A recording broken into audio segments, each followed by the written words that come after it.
Hey, I just got a package from FedEx. Let's see what's in it.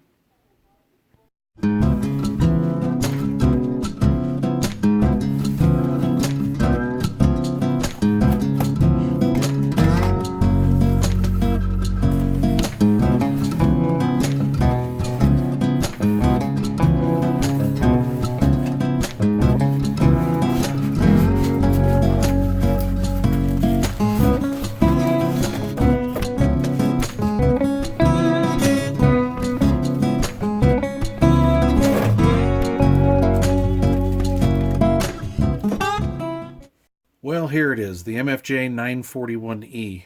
I'm familiar with these tuners because I already actually own one. I own a MFJ 941D that my wife gave me for my birthday back in like 1992. Unfortunately, that tuner is in storage and I need one now. I'm 1,000 miles away from storage, so I had to reorder.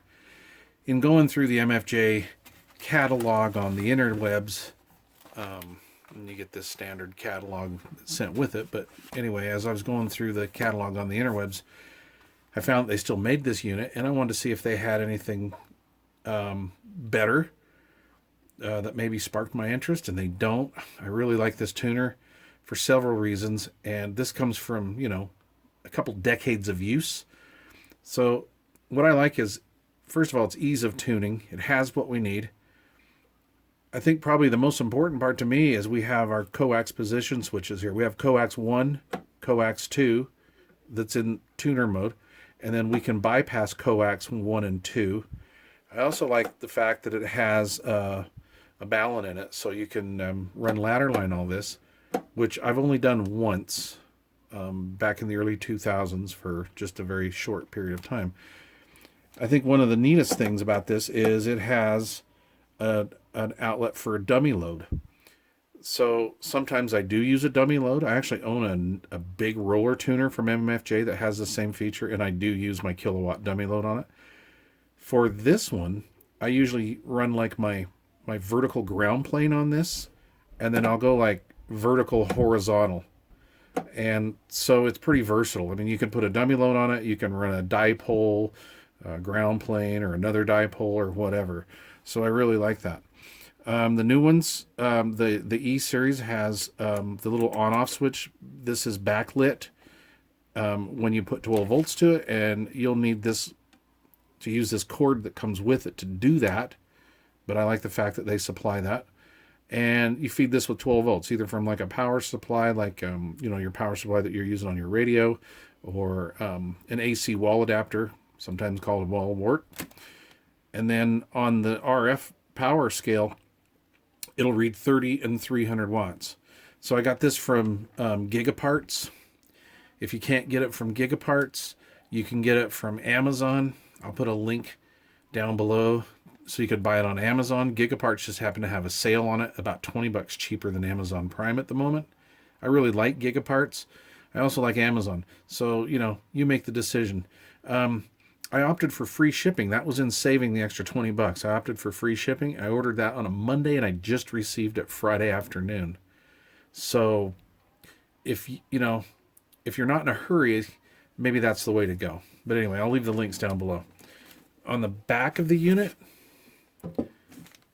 we have the coax 1, 2, and then your input, your transmitter, and then your dummy load / another antenna if you want to. This is the rear port for the 12 volt input, so you can light up the backlight.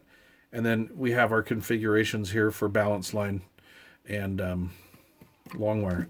So that's kind of cool. It's an MFJ. A lot of people slam MFJ. I've had very good luck with pretty much everything I bought from MFJ. Although, that being said, I do take them apart and make sure everything's tightened down inside. We're going to do that real quick. So what I'm going to do is I'm just going to tear this unit down. And besides that, I can't own anything and not know what's inside of it. So I want to see. Hopefully I can remember what my old tuner was like inside. We're going to revisit this and we're going to see. So I'm going to take this sucker apart, and then we'll go from there.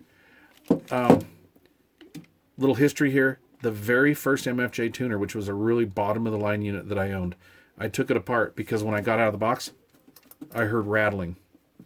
Okay. And it wasn't, you know, anything like the wing nut or anything. There was just something in there. There was a part that was loose and it was rattling. So I had to go in and do that. I also have done that with an Ameritron amp that I own as well. And I just like to do it. These guys are kind of in a hurry. And, you know, QC can be a little iffy from time to time with those guys. All right.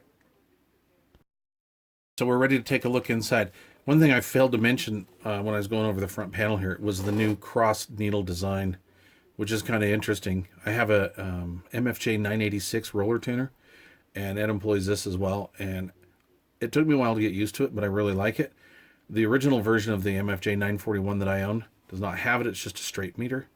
So anyway, we've got all the screws taken off. So here we go. We're going to take a look. This is like going to be interesting to see. Okay.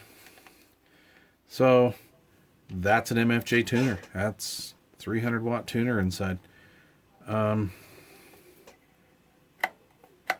Yeah. So what I did on my last few that I've gotten, I'll take a little silicone spray and just dab one right there. Everything in here seems to be okay. Everything's tight. All the solder connections are good. You never know. You know? Anyway, yeah, that's good.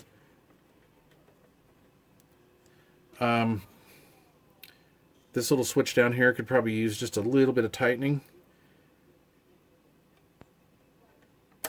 Yeah, considering it's a multi-position switch, it's not like an open air cap or anything, so see how she's kind of working around in there. Okay, so we're going to want to deal with that. Never lubricate these, don't do anything with these, leave these alone. And yeah, it's looking pretty good. Boy, look at that massive ballon. Well, you know what? I got what I paid for. And I'm very happy. So that's no problem. So just real quick, we'll go around here and just make sure we've got like the oh,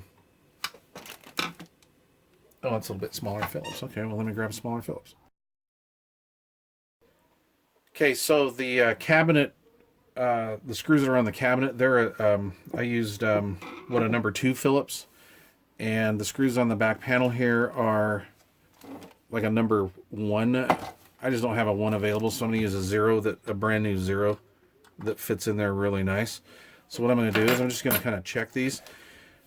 So I'm not like being anal on this, but I don't really want to tear this apart a couple years down the road. I'm going to be wrenching on this thing with, you know, large pieces of coax, and I don't want these things loose at all because I just don't want to have to deal with this again. So while I'm doing my little spot check here, I'm going to tighten this. So what I've got is I went and checked the first one here, and it's loose. See?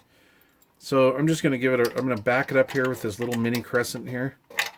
And of course I misadjusted it here. Come on. And I'm just going to cinch it up here. There we go.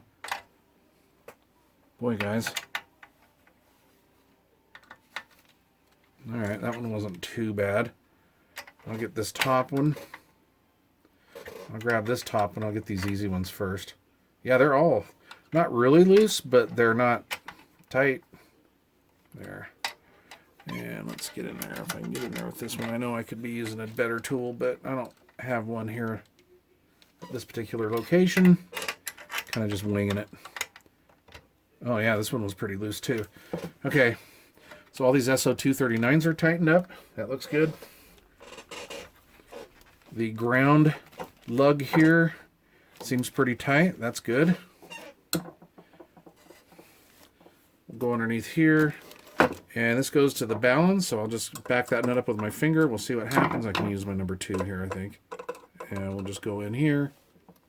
Yeah, that was loose. But I'm not going to snug it there because, look, it's kind of wafered here. And I don't want to bust it up. Let's see, what does this go to? This mounts the meter, so let's see what that's like. Yeah, that's okay. All right. And these screws here back up the coil. So let's see how these are. Not bad. Pretty loose. Did they use a star washer on that? No, they did not. So you could put a star washer in there and that would be good. Anyway, I've got them cinched up. So they're pretty good. Let's see, what else was bothering me? Oh yeah, the let's see. Yeah, the inductor control here. That switch seems to be kind of loose. So let's see. Do they pull off? No, they don't. They use little Allen. So I'm going to grab an Allen. I'm going to pop this knob off here. And then I'm going to probably snug that up too, just for giggles. So let's see. What else am I missing here? Am I missing anything else? Oh, the two on the back. These hold down the board. So let's see what those are like. Oh, come on. Nope. I need stronger glasses. That's fairly tight. That didn't take much. And that didn't either. Alright, I'm going to grab that Allen. My Allen here, so I'm going to... Let's see. Where's that located? Let's see. Well, the Allen's going to be on A. I mean, I could index this two-way. Wherever the Allen is, I can do that on A.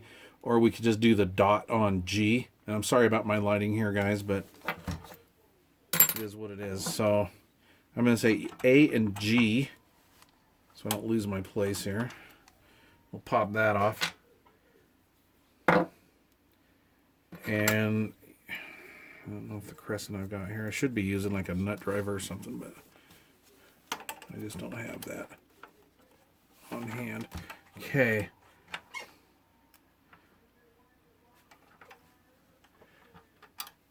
You know, I think that's just a round hole. I don't think it's like a D hole or anything like that. So let's just see. Let's see what they're doing here. Did they take the time? I call it a D hole, index hole. I don't know, whatever you want to call it. Is it round? Just a round hole? And yes, it is. It's just a round hole. So that means what we're going to have to do is when I tighten this up, I'm going to have to get on the back side of this and hold on to that, because if I start wrenching on there and that shaft's not indexed, you know, we're gonna have problems here. So let's see how we can do this. I want to kind of keep in camera frame here, but I want to get the job done as well. Something else I like about these new ones, the new versions of these MFJ tuners, that they have like a Mylar. Yeah, it looks pretty good. The other ones used to be like silk screen painted on there, and my old one would scratch up. It looks kind of hammered. It's like about 35 miles of bad road. And on these new ones, they have this Mylar type faceplate that's silk screened, I think from behind. But I like that. That's pretty cool. All right, so let's put the knob on. Let's go back to G. Hopefully I didn't shift this at all. So everything should still line up, even though this is relative, right? So we'll do that. And G is still on G. I guess I could just adjust it just a hair more here. Just to the right of it. There we go. See what that looks like. That's good. Let's check the other ones. Make sure they're tight. That one's loose. I'm glad I checked that. That was pretty loose, actually. Look at that. That one's pretty loose. And like I say, these matter. So let's see here. How can I get to the top of that one? There we go. I hate it when you're doing something and the knob starts spinning around on the shaft. Okay. So we are looking good. Let's go over here and check this. I believe we're going to have to go up a size. It looks a hair bigger, so let's see what we're going to do. Yeah, buddy. Okay, damn, that is banjo tight. That is tight. Oh, yeah, rock solid. Okay, cool. And upon inspection, I don't really need to get in there and do anything with that. I am not going to do anything with that as far as lube or anything goes. So that looks pretty good. Okay, guys, well, so now stay tuned, because this, I had to order this because I've got another video coming. And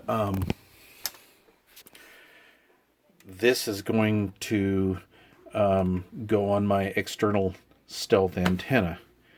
I just posted a video the other day on that, so stick with me. That one's stealth antenna part 1. This is going to go on stealth antenna part 2.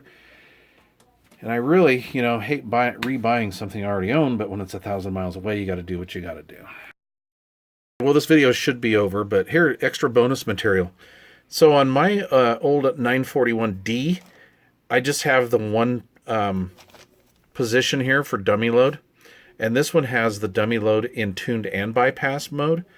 That is a really cool thing.